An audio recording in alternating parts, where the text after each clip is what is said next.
Hi everyone, I'm here with your message for the week of the 14th of August through to the 20th of August. And this week we have worked with the Soul's Journey lesson cards. So each card is a life lesson that you're probably learning. So before I hold out the cards to you, of course, again, you're going to be choosing your own card. So before I do that, think of a situation which is probably really troubling you, or may not be troubling you, but is over making you over happy.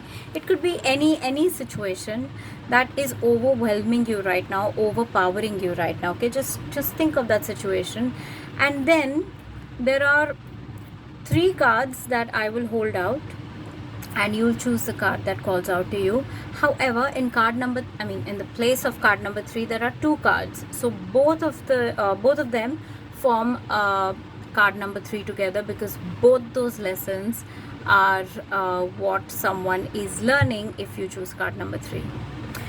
So hope you've thought of the situation, hope you have at least realized. And if there's no situation that you can think of, it's okay. You can still choose a card, and maybe on seeing the card that you chose, you might be reminded of a situation, and it might be that in that situation, this is the lesson that you were learning. Okay, are you ready? So, does card number 1 call you? Does card number 2 call out to you? Or is it cards number 3? Just have a look. Okay, all right, ready for the reveal? If you chose card number 1, the lesson that you are learning is balance.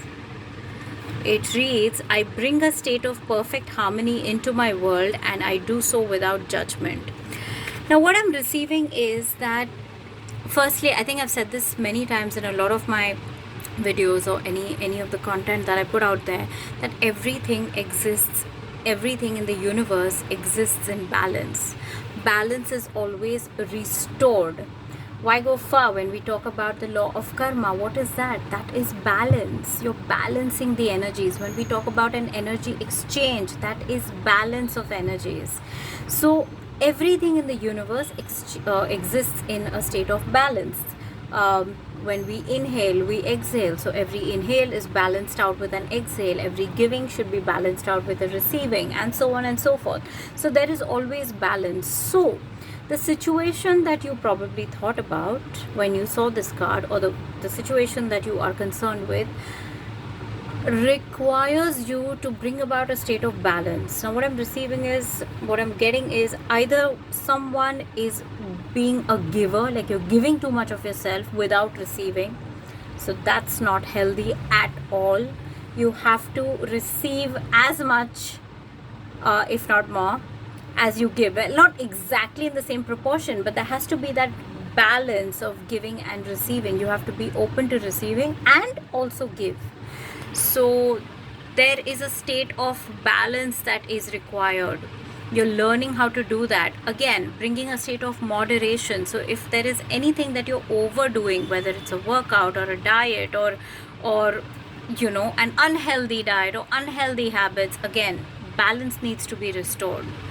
So you are learning how to balance things, how to bring about a balance in everything, how to bring about moderation in all aspects of life.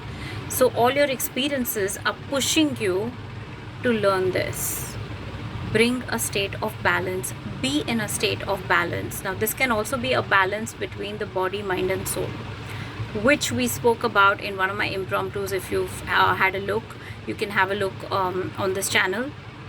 I think I posted it last week or something, I don't remember, but that's about a balance between the body, mind and soul. So everything exists in balance, and to be in harmony or in sync with nature, you must balance yourself as well.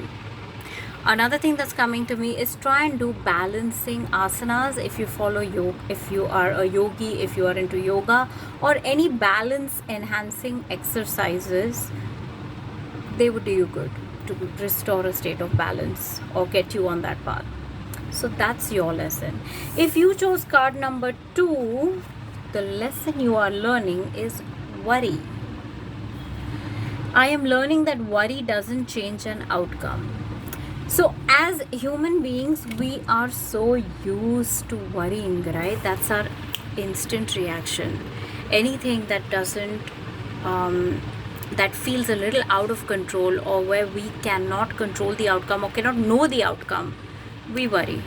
If something that is a little off from the norm, we worry. If we often say that we worry about our children, our loved ones, etc., etc., etc., not realizing that worry, I can safely say this now after so many years and after putting myself out there, that worry is unnecessary. It's not how do I put it, it's not something we can always help. It comes very natural to our human self, but it's not natural to who we are. It's not a natural virtue of the soul. Worry is not natural to the soul. It's natural to the human mind and the ego, that, oh my god, you don't know this, so worry about it. Oh my god, this is happening, worry about it. If we don't know what to do or how things are going to unfold, or if they don't unfold as per us, then we worry. But that is not a natural state of being. It's just a natural human reaction. So we don't judge ourselves for it, but we become aware of it. So any situation, that it could be it could be the health of a loved one, it could be your own health, it could be money concerns, it could be any situation. Worry does not help. Yeah, it's a good time pass, like it keeps your mind occupied, but it's non-productive.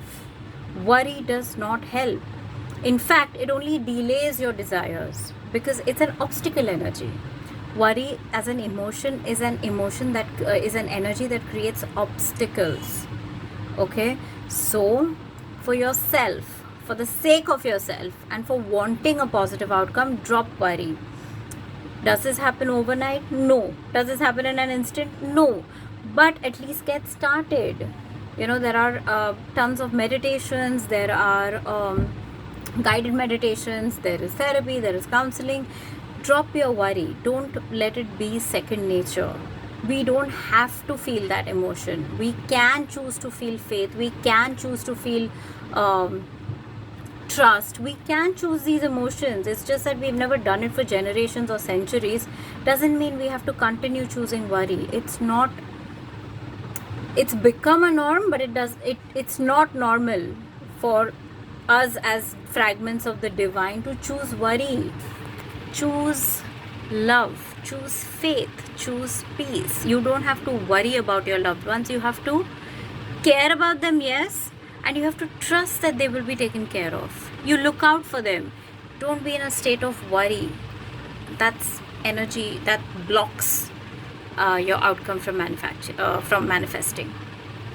So drop the worry. Whatever your situation is, you're learning to drop worry, and that by worrying, you won't really be able to change anything. In fact, it'll just drop you and grip you and dip you more in your own fears and anxieties. So waste of energy.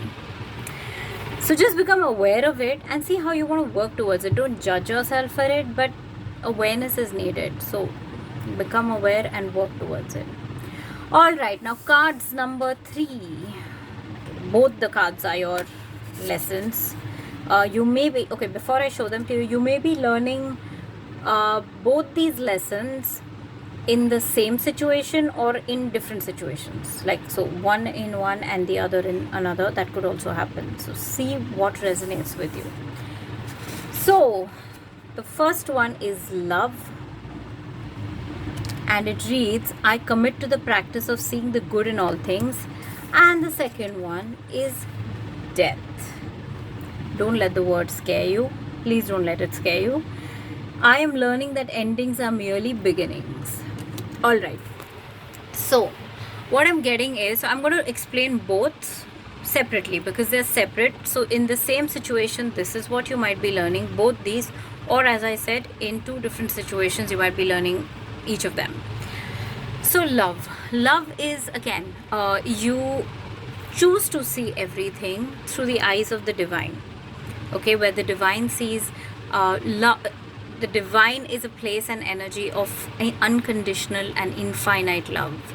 There is no judgment, there is no harshness, there is no all these human emotions are not there. So if you are judging yourself or another, or if you are having relationship issues, then choose to see love. It could be any relationship, a friendship, a romantic relationship with your children, parents, anyone. Choose to see love. Choose to see the good within them.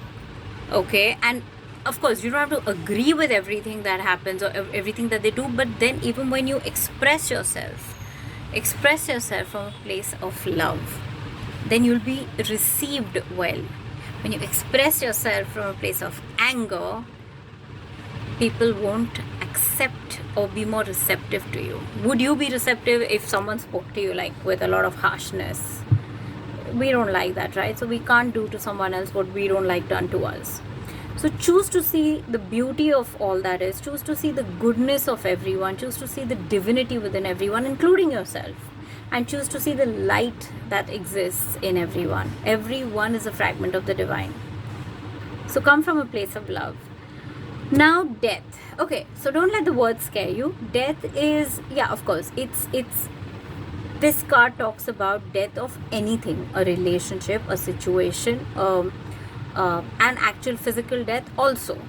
But it is not that you are learning this. What you're learning is to understand that death, which signifies an ending, is an end to a lot of things that don't serve us.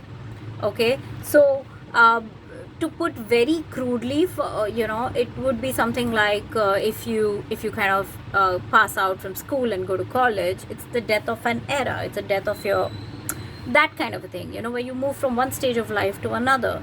So it's a death of a lot of old habits, old thinking, old behaviors that may not serve you, because you need to go on and grow. It's the same with the physical death. It is the same with the death of relationships. It is the same with the death of your old self. When we evolve, we are actually leaving behind very, very old and outdated versions of ourselves. That means those are dying off, and we continue to live on as an evolved and higher version of ourselves. So that is what death is all about. What I'm also getting is someone needs to work on grief associated with the death of a loved one. Please work on that. That grief is not letting you move on, and it's keeping you held back in sadness. You need to move on, and you do not need to feel guilty about moving on. Okay, you have to move on. So nobody is going to judge you. Your loved one who's passed over is not going to judge you that, oh, she moved on or he moved on. No, nobody is going to judge you. In fact, they'll be happy that you've moved on, because then that means you'll be happy and you'll be living the life that you are supposed to, and that is what they want for us. So please accept the death and the passing of a loved one, and know that they are well in the space that they need to be and on their onward journey, and you need to move on too. All right, so these were your messages, as in this was your lesson that you are learning currently. So see how you feel about this, and yeah, if there's any questions you have or any doubts you have, you can always hit me up. All right, I will see you next week. Have a good one.